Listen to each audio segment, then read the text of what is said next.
দেশে বাণিজ্য ভিত্তিক খেলাপি ঋণের পরিমাণ কত তার কোনো হিসেব নেই, যার কারণে বাণিজ্যের আড়ালে কি পরিমাণ অর্থ পাচার হয় তাও সুনির্দিষ্টভাবে বের করা যায় না। মঙ্গলবার Bangladesh institute of bank management BIBM এর আলোচনায় বলা হয়, ভূ রাজনৈতিক উত্তেজনা, পাল্টা শুল্কের এই সময়ে অর্থ পাচারকারীরা আবারও সক্রিয় হতে পারে। ওয়ালটন এখন দেশের সীমানা পেরিয়ে পৌঁছে গিয়েছে 50টিরও বেশি দেশে। ওয়ালটন, ঘরে ঘরে বিশ্বজুড়ে। দেশের ব্যাংকিং খাতের খেলাপি ঋণের পরিমাণ 4,20,000 কোটি টাকা। এর মধ্যে বাণিজ্য ভিত্তিক খেলাপি ঋণের পরিমাণ কত তা সুনির্দিষ্ট হিসাব নেই বাংলাদেশ ব্যাংকের কাছেও, যার কারণে বাণিজ্যের আড়ালে কি পরিমাণ অর্থ পাচার হয় তা বের করা যায় না। অর্থনৈতিক শ্বেতপত্র কমিটির তথ্য বলছে, অর্থ পাচারের কারণে দেশের বার্ষিক GDPর ক্ষতি 3.4%।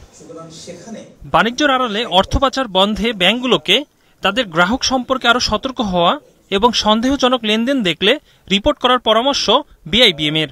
পাশাপাশি ব্যাংকের উদ্ভাবনে বিনিয়োগ বাড়ানো ও আন্তঃব্যাংক সহযোগিতা বাড়ানো গেলে অর্থ পাচার কমবে বলেও মনে করে সংস্থাটি।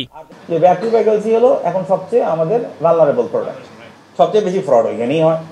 তো আবার বেশিরভাগ ফ্রড কিসের এগেনস্টে হয়? যেগুলো ব্যাক টু ব্যাকের এগেনস্টে যে কন্ট্রাক্টগুলো, আপনি কন্ট্রাক্টের এগেনস্টে যে ব্যাক টু ব্যাক এলসিগুলো করে অবশ্যই adoption of technology and automation আপনারা দেখেছেন, এটাকে রিয়েলি ইমপ্লিমেন্ট করতে চাই, রিয়েলি ধরতে চাই। ম্যানুয়ালি এইসব জিনিস ধরা সম্ভব না। অনুষ্ঠানে ফাইন্যান্সিয়াল ইন্টেলিজেন্স জানায়, বাণিজ্যের আড়ালে অর্থ পাচার বন্ধে কাস্টমসকে আরও সতর্ক হতে হবে। পণ্যের দাম কম বা বেশি দেখলে BFIU-কে জানানোর অনুরোধ করেন সংস্থাটির প্রতিনিধি। আমরা আমাদের বিভিন্ন ইনভেস্টিগেশনে দেখেছি যে আমার যে প্রসিডিউরগুলো বাংলাদেশ ব্যাংক, সেন্ট্রাল ব্যাংকের যে রুলস রেগুলেশনগুলো আছে সেগুলোর ম্যাসিভ ভায়োলেশন হচ্ছে আর কি। সেগুলো ম্যাসিভ ভায়োলেশন হওয়ার কারণে কিন্তু আমার এই ট্রেড বেস মানি লন্ডারিংটা পাস্ট ফিউ ইয়ার্সে মারাত্মক হারে বৃদ্ধি পেয়েছে। তো আপনারা যদি কমপ্লাইন্ট থাকেন তাহলে কিন্তু এটা আসলেই করা যেত না।